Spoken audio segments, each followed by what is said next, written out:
Hello, welcome to John's Author Diary for the week ending March 17th, 2019. I've had a busy week. I got my first draft of Strength done, which is book number 9 in the Ravenglass Chronicles series. I've just finished editing The Chariot, so what I need to do with that is get the author notes done and get a final proofread done. So that is almost ready to go. I've got 2 more weeks left until the Easter break. I don't know how I'm going to work around this.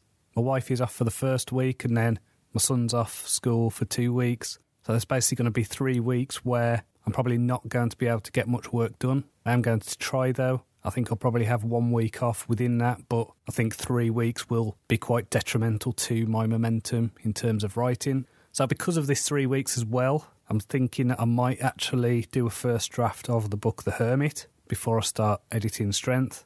This is so I can spend the time doing the dictation, not get disturbed, and then I can fit the editing around our daily schedule and things like that. I did another masterclass this week. This time it was a Margaret Atwood one. And again, disappointing. I think I need to rethink how I am going about learning about writing. I think I'm basically at a point now where everything I do is a case of diminishing returns. So I need to work out whether investing my time in reading craft books and taking these courses is actually adding anything to my knowledge. You know, if I'm spending 4 hours doing a masterclass thing and come away with maybe something that I hadn't considered before, is that worth it? I'm not sure it is. So I do think that my next step is to try and find some kind of mentoring or something like that, or maybe attend a actual writing workshop. So I did one of these in 2015 that I found really helpful. I think it really gave me focus and helped me get rid of a lot of the issues that I was having with my work. So who knows? I think maybe I need to pull back a little bit from educating myself on fiction writing, maybe focus on some other areas of my business, maybe do a bit more on marketing, maybe a bit more on copywriting. So, for example, writing blurbs and things like that for my books. So who knows? I need to refigure anyway. So I read some cool books this week. I read a book by Simon Lewis, which is called Japanese Mythology. This was basically a retelling of traditional Japanese stories. Some of these are really interesting.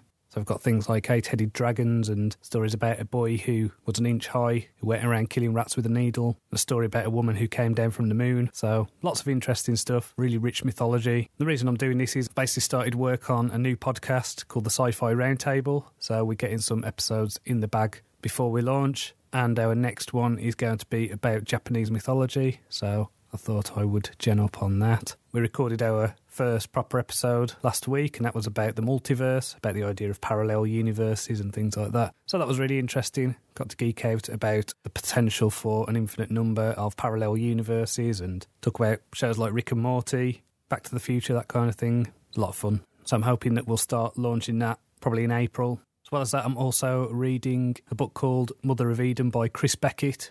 I read the first 2 books of this series a few years ago, and for some reason the audiobook of book 3 took quite a while to come out, and I think it was picked up by Audible Studios in the end. And I love this series. I think that Chris Beckett is one of the most underrated writers in this country. It's just such an original take on a science fiction story. It's about how things like religious thinking evolves on a world that's completely alien. So the first book in that series is called Dark Eden. I would highly, highly recommend that series. It's really good. I also had to give up on a book. I've mentioned before that I've set up a Facebook group called the Arcane Book Club. This is where we look at epic and military fantasy. We have a book to read every month. And the book that got voted was Fire and Blood by George R.R. Martin. Now, because I am a bit of a Game of Thrones fanboy, I've already read the novellas that make up this book. I thought this was going to be a new release, but it brings together the stories that have been in anthologies like Dangerous Women and Rogues, Book of Swords, things like that. So I've already read these stories, so I've had to tap out of that, unfortunately, but it's given me a chance to read the Chris Beckett stuff, so Every Cloud, etc. So I've had a couple of questions this week. Melanie asked, are you still meditating? The answer is yes.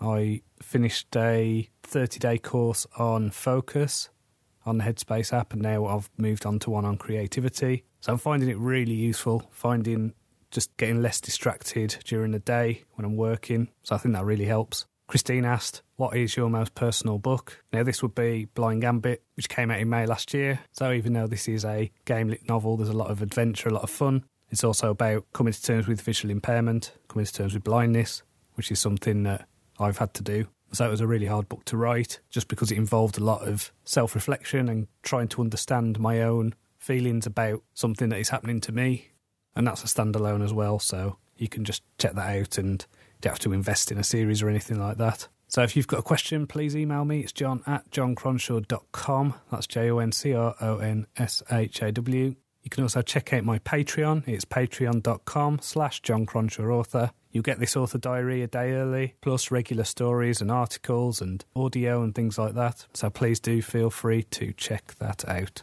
So until next time, cheerio.